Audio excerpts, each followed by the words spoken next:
Welcome back to Rev Endurance Sports and another edition of What is in Our Stand today. That's a hashtag you can follow, and that is hashtag What is in Our Stand today. Well, today we have one of my preferred customers' bikes in our stand, and she has a creaky bottom bracket, noisiness. We all know what that's like. This is a PF30 bottom bracket. We do have a carbon shell, and we use a Praxis conversion bottom bracket because we ride a Shimano 24 millimeter bottom bracket. Now, she's gotten an extremely long life out of this, and it's been 3 years, at least 3 years, and she rides anywhere from 12 to 14,000 miles a year. So that is a lot of life.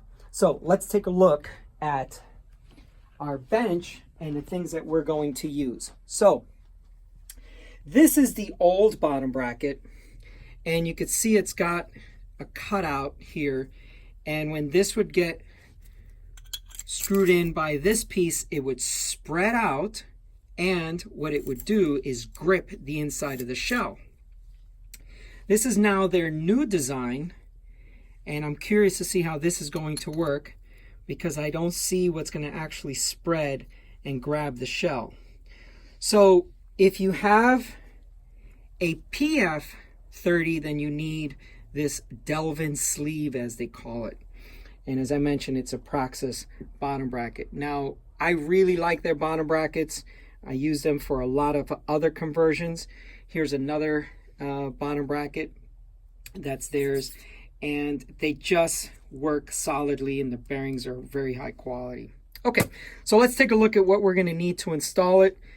Torque wrench for the crankset. I had to persuade it out, the old bottom bracket, I had to persuade it out of the bottom bracket shell. It was just stuck in there. We're going to use the torque wrenches, the torque tight wrenches to get the cups tightened down after they've been pressed in. And then there's the crankset. So we've cleaned the crankset for the customer just because, what the heck, it's already out. So I appreciate you tuning in to my channel. Please hit subscribe, like, share, all that kind of stuff. And make a comment. I'd like to know how many of you are out there using Praxis bottom brackets, or maybe a different bottom bracket that you're using. I learn a lot from my followers, and if there is a better bottom bracket, or at least a comparable one, I'd like to be made aware of so I can use it either on my own bikes or my customers' bikes. Anyway, in the meantime, we'll see you on the road.